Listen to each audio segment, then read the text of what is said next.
मेरा नाम रिचा है। मैं श्री राधा एनआरआई में रहती हूँ। मैं पिछले 1-1.5 साल से यही देख रही हूँ कि महाराज जी का दिन पर दिन ये सब बढ़ता जा रहा है। 11:30 बजे से शुरू हो जाता है और किसी को अगर 12 बजे या 11 बजे आना हो तो घुसने नहीं देते हैं। किसी बुजुर्ग को या बच्चा को डर के बैठ जाए या अटैक आ जाए किसी को, तो कौन जिम्मेदारी लेगा? मैं रघुनंदन अग्रवाल। मैं क्या है यहाँ पे जो संत प्रेमानंद जी की जो निकलती है, इससे सभी लोग पीड़ित हैं।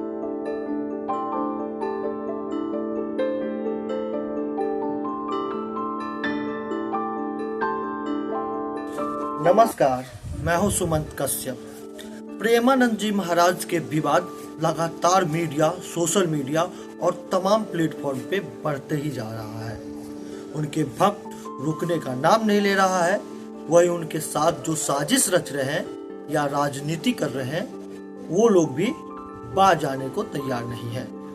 कई दिनों से मीडिया और सोशल मीडिया पे ये सवाल उठ रहा था कि प्रेमानंद जी महाराज पद यात्रा जो करते हैं उनसे आम लोगों को दिक्कत होते हैं। तो वहीं एक तरफ जो उनके चाहने वाले हैं वो अपने प्रतिक्रिया दे रहे थे। मैं सोचा कि तमाम फैक्ट्स को एक करूं और फिर उनके बारे में बताऊं कि वाकई में प्रेमानंद जी महाराज जो यात्रा निकालते थे उससे किसी को दिक्कत हो रहा है या वो किसी षड्यंत्र के कारण फंस गए या उस भी मामले में राजनीति होने लगे हैं। दरअसल आप देखे होंगे 6-7 दिन पहले से प्रेमानंद जी महाराज के जो पदयात्रा निकल रहे थे उसको लेकर वहां पर जो वृंदावन के कॉम्प्लेक्स में लोग रह रहे थे वो लगातार सवाल उठा रहे थे। वही बाहर आके उन्होंने लोगों के सामने बताया कि यहाँ रहने के बाद जो पदयात्रा निकालते हैं वो वाकई में 2-3 घंटे के नहीं होते हैं, वो 6-7 घंटे के होते हैं, जिसके कारण हम लोगों को सोने में दिक्कत होते है, हमारे बच्चे को पढ़ने में दिक्कत होते है और तमाम वो चीज बताए। उसी में एक अंकल ने बता दिया कि इस बाबा से बहुत ज्यादा दिक्कत होते हैं, लगता है कि आतंकवादी हमला हो गए हैं। ये तमाम चीजों के बाद अब जो मैं फैक्ट बताऊंगा, जो षड्यंत्र या षड्यंत्र कह सकते हैं या राजनीति कह सकते हैं, आप लोग गौर से समझिए। प्रेमानंद जी महाराज हाल ही में शंकराचार्य को लेकर जो बयानबाजी हुआ था महाकुंभ में, उसके बाद वो निडरता से, प्रमुखता से अपने बातों को रखा था। उन्होंने बताया था कि शंकराचार्य की कार्य क्या है, वो किस लिए स्थापित किया गया था और कितने जगह है। उसके ठीक कुछ दिन बाद प्रेमानंद जी महाराज को लेकर ये मामला सामने आने लगा और जो लोग मानते हैं, कई लोग ये मानते हैं, कई लोग ये कहते हैं कि ये जो मामला है ये छोटा नहीं है, ये राजनीति पूर्ण रूप से है। इसका फैक्ट इस तरीके से आप देख सकते हैं कि उत्तर प्रदेश के मुख्यमंत्री योगी आदित्यनाथ और शंकराचार्य के बीच महाकुंभ भगदड़ को लेकर बयानबाजी हुआ था। शंकराचार्य ने इस्तीफा की मांग कर दी थी, तो वहीं योगी आदित्यनाथ के पक्ष में जो लोग थे, सनातन संस्कृति को मानते थे, जो सनातन चीजों को मानते, वो लोग उस चीजों पर खंडन किया था। उन्होंने बताया कि इतने बड़े आयोजन हुआ है तो सरकार कहीं ना कहीं भगदड़ में थोड़ा बहुत विफल रहा, लेकिन अच्छे काम कर रहे हैं। वहीं कई लोग इनके अच्छे कामों की तारीफ की। लेकिन तमाम चीजों के बीच क्या महाकुंभ के दौरान ही प्रेमानंद जी महाराज के ऊपर इतने बड़ा चीज होते हैं कि उनकी पद यात्रा रोकी जाती है? पुलिस प्रशासन पूरी तरीके से उनको रोक लगाते हैं। जो लोग उन पे कंप्लेन किए थे, जो लोग उनके फैक्ट बताए थे, उसमें एक फैक्ट ये भी था कि रात के 11 बजे से जब पद यात्रा निकलते हैं तो हम लोग सोसाइटी के लिए जब आते हैं तो आने में भी समस्या होते हैं, क्योंकि उनके इतने भक्त हो जाते हैं, रोडों पे लोगों का निकलना आफत हो जाते हैं और हम लोग घर पे सही टाइम पे पहुंच नहीं पाते हैं। उन लोगों से अब मेरा सवाल है, प्रेमानंद जी महाराज और महाकुंभ के भगदड़, शंकराचार्य, ये तमाम चीजों के बाद अब मेरा सवाल सुनिए। आप भाई एक चीज बता दीजिए, आप लाइब्रेरी जाएंगे तो आप किताब पढ़ेंगे ना? उस लाइब्रेरी में तो बंदूक, गोली, तलवार तो नहीं रहेंगे ना। लाइब्रेरी में आप गए क्यों? क्योंकि आपको तो किताब पढ़ना होगा। अगर आप गए तो आप साहस कीजिए। अगर आपको आतिशबाजी करने हैं, दुनिया जहान करने हैं, तो फिर आप दूसरे जगह जाइए ना। वो जो सनातन संस्कृति का एक धर्म का नगरी है, उस धर्म नगरी में एक ऐसे सन्यासी पे आप सवाल उठाए हैं जो सन्यासी अपने प्राण को त्याग सकते हैं, अपने सर्वस्व दान कर सकते हैं, लेकिन किसी के आत्मा को ठेस नहीं पहुंचा सकते हैं। अगर आपको इतना ही दिक्कत था, इतना ही ज़्यादा समस्या प्रेमानंद जी महाराज से थे, आप जाते वहाँ पर उनसे कहते कि बाबा ये पद यात्रा नहीं निकालिए, इससे हमारे बच्चे की दिक्कत होती है पढ़ाई में, हमें आने में समस्या होते हैं। इस जब ये चीज़ आप बताते तो एक ऐसे बाबा है, एक ऐसे सन्यासी है जो मानव रूपी में भगवान का अवतार दिखते हैं।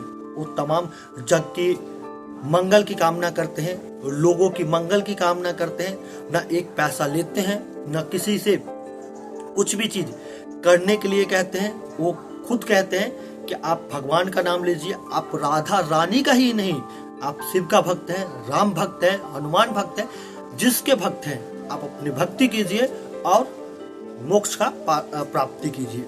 उस महाराज को आपने उंगली दिखाए, पहले सवाल।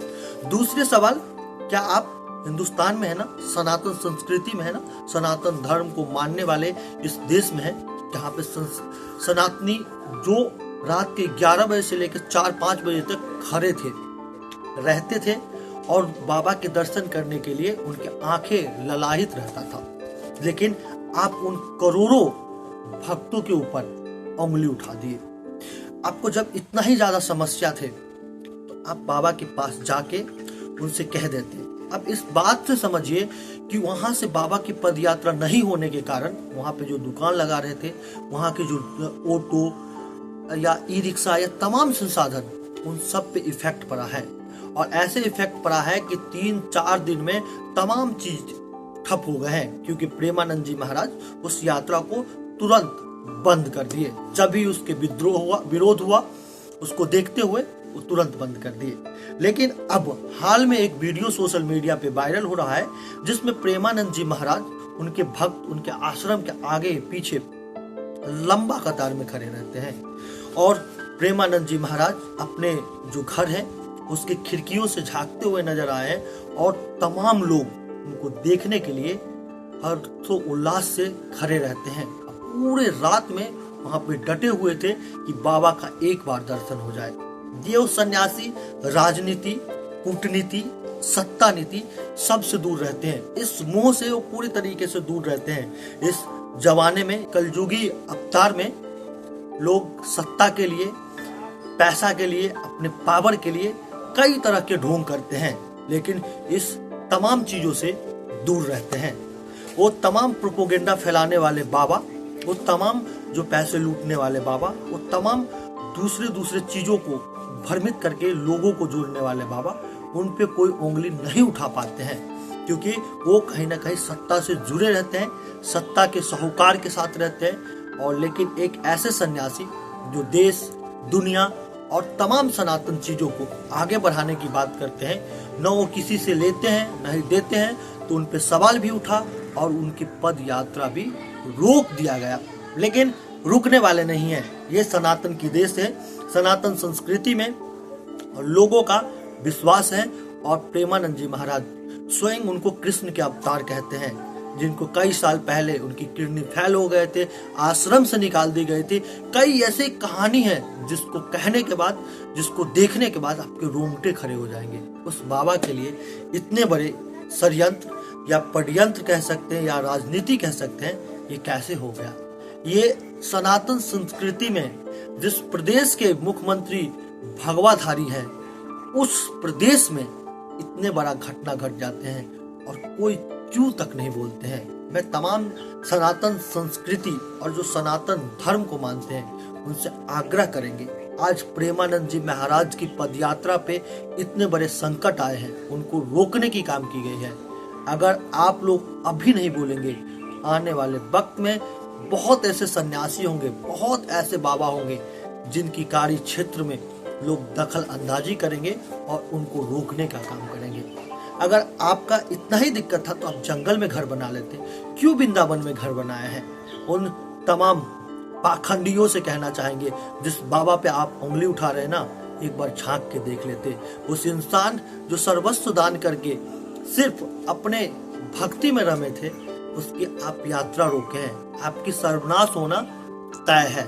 आज आपको बच्चे को पढ़ने के लिए, आपको सोने के लिए, आपको जाने में दिक्कत होता था ना, लेकिन उन करोड़ों संत और उन जो बाबा है, जिनकी दिल दुखाया है, वाकई में अच्छा नहीं होगा। वाकई में आप लोगों पे एक सवाल छोड़ के जा रहा हूँ, क्या प्रेमानंद जी महाराज के खिलाफ राजनीति हुआ या कूटनीति के चलते प्रेमानंद जी महाराज की पदयात्रा रोकी गई है? क्या वाकई में एक षड्यंत्र के तहत प्रेमानंद जी महाराज को फंसाया गया है? कमेंट बॉक्स में आप लोग बताइएगा। लेकिन तमाम सनातनियों से कहेंगे कि प्रेमानंद जी महाराज के पक्ष में आए, उनकी पद यात्रा पे काम करे और एक बार फिर से भगवा ध्वज को लहराए। आप लोगों को वीडियो अच्छा लगा तो कमेंट बॉक्स में अपनी प्रतिक्रिया दे दीजिएगा। उससे भी अच्छा ज्यादा लगा तो हमारे चैनल को सब्सक्राइब, पेज को लाइक कर दीजिएगा। जय हिंद।